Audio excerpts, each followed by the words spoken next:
এক নষ্ট মহিলা কয়েকদিন আগে আমার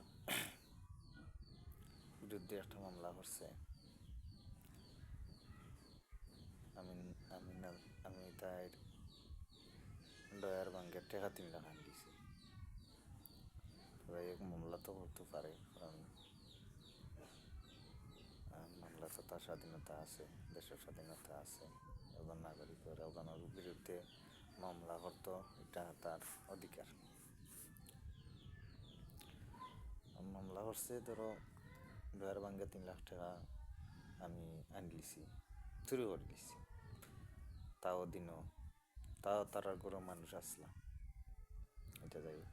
পরে বিচার সালিশ বইছে, আর বিচার সালিশ বওয়ার পরে এখন একজন বিচারকে, বিশিষ্ট বিচারক বিভিন্ন জায়গাত কিন্তু তাই বিচার করেন, খুব সুন্দর কথাবার্তাও, খুব সুন্দর মাতইন। তো তাই জিকাইলা যে আপনার একটা যে টাকা 3 লাখ আসিল, তো এটা আর বাংলো কিতাব তালা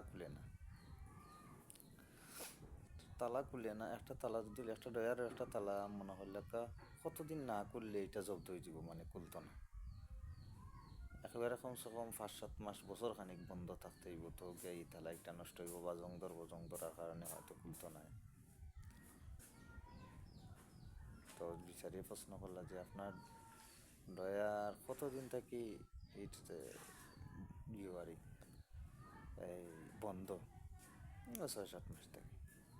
তো 6-7 মাস থাকে যদি বন্ধ ইয়া থাকে, তালা খুলে না, টেকা ডয়ারের ভিতরে 3 লাখ তোয়া, তাইলে এই 6 মাসের ভিতরে আপনি কি তার ডয়ার খুলছেন নাই?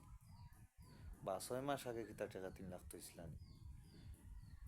আমরা মানুষ, বেটা মানুষ 5-6 জন বাড়িতে থাকা সত্তর টাকা 10,000 টাকা ডয়ারও তুইতাম ডর করে, কারণ পরিস্থিতি খারাপ, এখন কিছু নাজুক অবস্থা যার দেশের।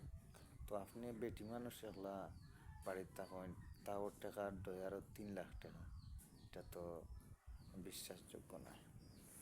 আপনারা কিতা মনে করেন যে 3 লাখ টাকা সব আমি শুরু করছি?